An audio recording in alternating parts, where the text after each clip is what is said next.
Hello, friends. Let me ask you, how can a 7,000-year-old verse solve the modern CEO's biggest problem? In this video, we dive deep into Bhagavad Gita chapter 2, verse 49, a powerful teaching that reveals why disciplined intelligence is the ultimate competitive advantage in today's volatile business world. Let's go.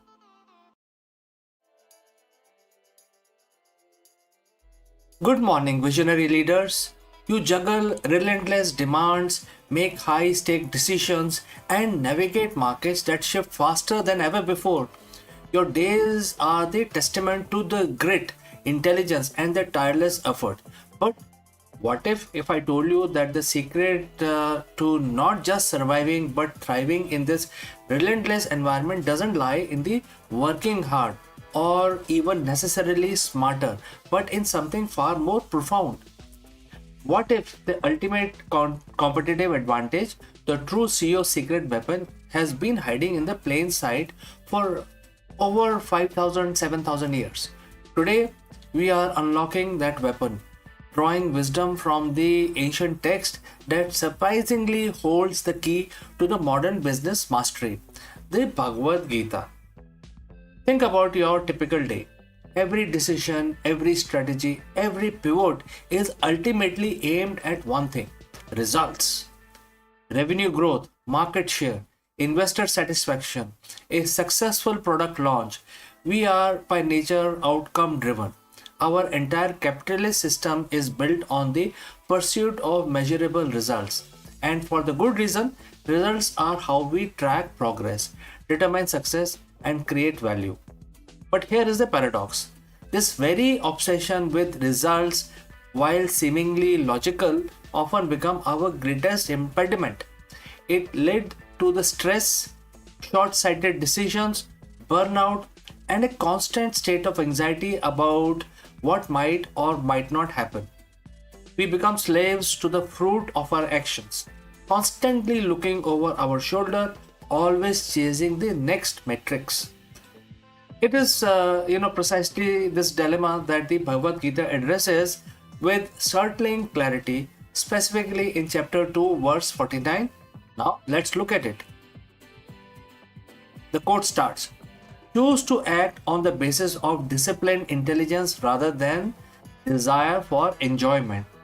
Only the miserly cling to the fruit of action, O conqueror of wealth. Now, let's that sink in. Only the miserly cling to the fruit of action.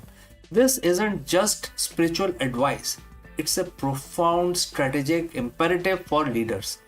The Gita, through Lord Krishna, Bhagwan Krishna, guidance to Arjun, isn't telling us not to act or not to strive for success. Far from it, it's telling how to act, how to strive, so that our actions are truly effective and our leadership sustainable. Let's break down this powerful verse. First, choose to act on the basis of disciplined intelligence. The Sanskrit word here is the Buddhi Yoga. Buddhi refers to our higher intellect, our discerning faculty, our ability to reason, analyze, and make wise judgment. Yoga implies discipline, integration, and mastery. So, disciplined intelligence means making decisions not out of impulse, fear, or desperate need for specific outcome, but from a calm, collected, and highly discerning mind. It's about leveraging your analytical prowess, your experience, and your strategic foresight, unclouded by emotional attachment to the results. Now, contrast that with rather than desire for enjoyment. This isn't about avoiding pleasures or success. It's about avoiding the motivation to act solely for the pleasure or satisfaction that a specific results bring. When we act primarily out of the desire for enjoyment of the outcome, our judgment becomes clouded. We might cut corners, take unnecessary risk, ignore warning signs, or become paralyzed by fear of failure. Our focus shifts from integrity of the process to the allure of the prize. And then there is that striking phrase: Quote starts, only the miserly cling to the fruit of action. Alright, miserly usually refers to someone who hoard wealth. Here it refers to someone who hoard their attachment to the specific outcome, unable to let go of their expectations, unable to adapt if things don't go exactly as planned. Why miserly? Because by clinging too tightly, they actually limit their potential. They hoard their energy in anxiety rather than investing it fully in the present action. They lose sight of the bigger picture, becoming possessive of their desired future rather than creating it with an open, intelligent approach.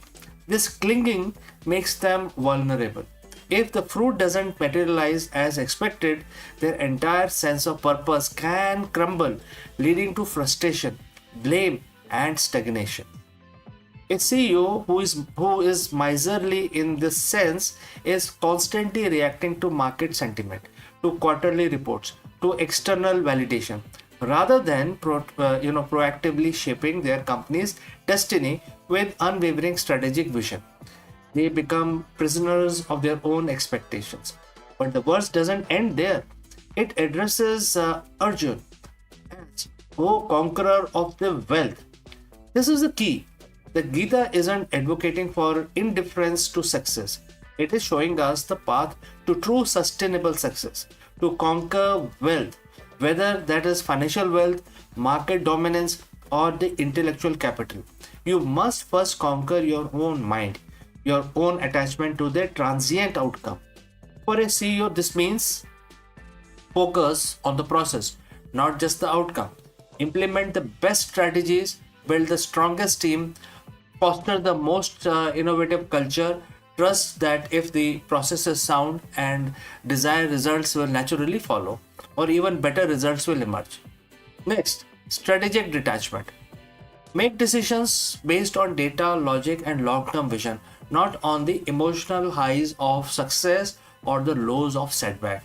Celebrate wins, learn from losses, but keep your internal compass steady. Third, resilience in uncertainty.